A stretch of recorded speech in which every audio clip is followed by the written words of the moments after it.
You think you have a business, but in reality, you might just have a job. So I have a friend who is trying to sell their restaurant, and they do pretty well. You know, their restaurant makes like $250,000 a year for themselves. So pretty solid money. And they were looking for someone to buy it and take over.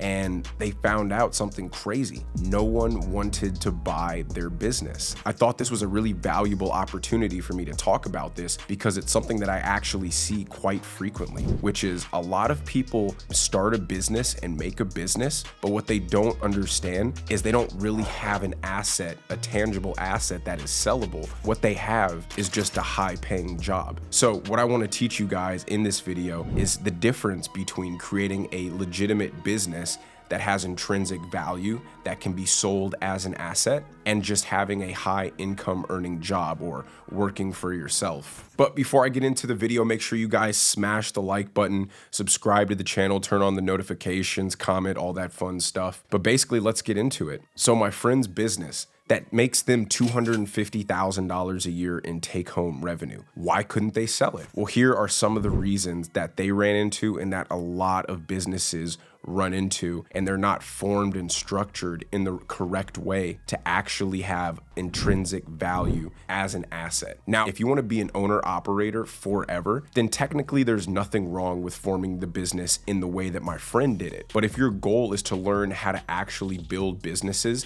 that you can one day leave and sell and get some realized value for, then what I'm going to be teaching you is going to be super important towards that particular objective. So my friend started her restaurant all by herself from the ground up, super hardworking individual, and she basically wears all the hats in her business. If her servers need help in the front of the house, she'll help there. If her cooks need help in the back of the house, she'll help there. And then she's also in charge of actually making sure the business functions overall. The marketing, the taxes, the legal, the compliance, liquor licenses, all that kind of stuff. So all the responsibilities of the business more or less fall on her shoulders. So why is that a problem? Well, the $250,000 that she makes as actual take-home revenue isn't what the person buying the business can expect to make in what's called net operating income. And that's what they're going to use to determine what the value of this business actually is. So if an investor wants to buy your business as an asset, something that can give them cash flow, they have to look at it in the same way that I might look at buying a piece of real estate, putting a property manager in place and saying, okay, these are the true returns that I can expect from this asset based off of the cash amount that I'm gonna be paying for it. So the problem with her business, even though it was making her a lot of money, it wasn't going to be valuable in the same way to another individual. And let me break it down. She works probably open to close 6 days a week, call it 70 plus hours a week. Well, for anybody to do that particular job, it would likely require 2 people working 37, 38 hours a week just to do what she does by herself. So with that, you're looking at hiring 2 managers just to fill that task. So you're looking at 2 positions that are going to cost $50,000, $60,000 minimum, probably even more in this economic time. If you want to find some good people who know what they're doing and aren't going to run your business into the ground, you could even be paying $75,000 a year per person. So automatically just adding those 2 employees removes $150,000 of net operating income from the $250,000 that we started with. And the second part is that her business was a family operated business. So a lot of the people in the back of the house and some of the people in the front of the house, they were working there because of her. And there is no guarantee for the person who's coming in and purchasing this business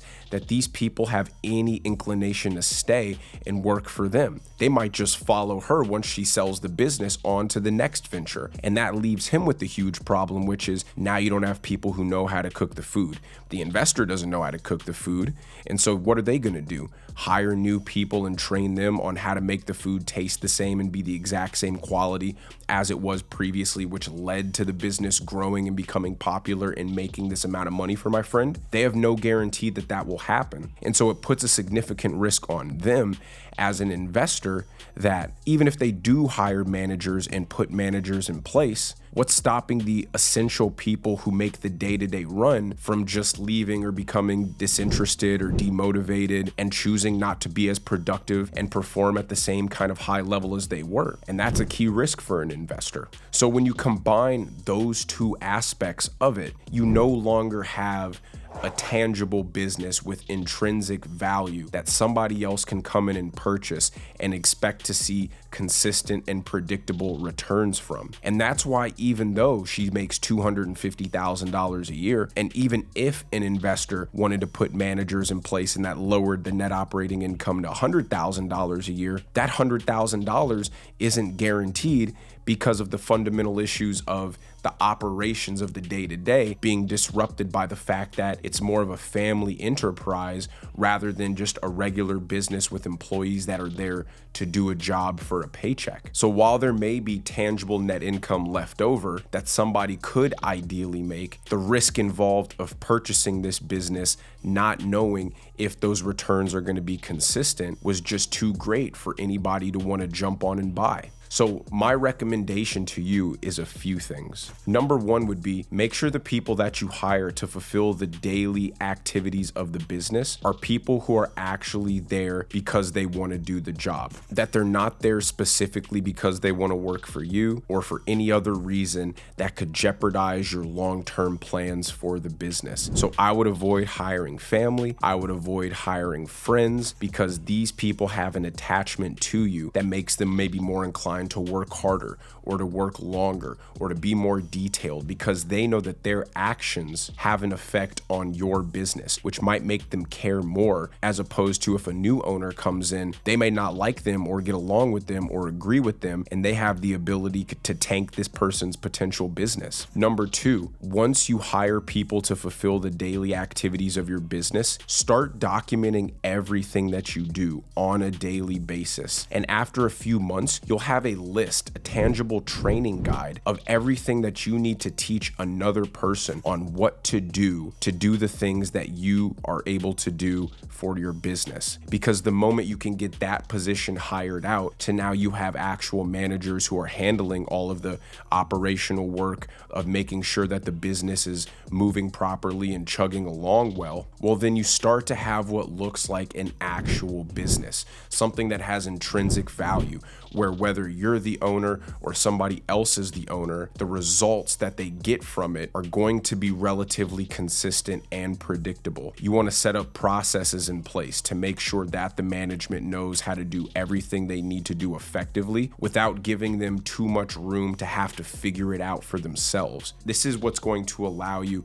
to really grow and scale a business, is once you know how to have a nice, repeatable process, then you can step back from, in this example, your first restaurant, and your time can be spent on, let's open up more restaurants, because you know how to hire the cooks and the servers and the bussers and everything. You know what the processes of the manager are going to be for each restaurant and location, and you can start to repeat these things in a scalable way that makes you the actual owner of several locations that are all chugging and moving and operating in their own individual capacity, versus you're the key reason that any of these locations have any success at all. It's called key man risk.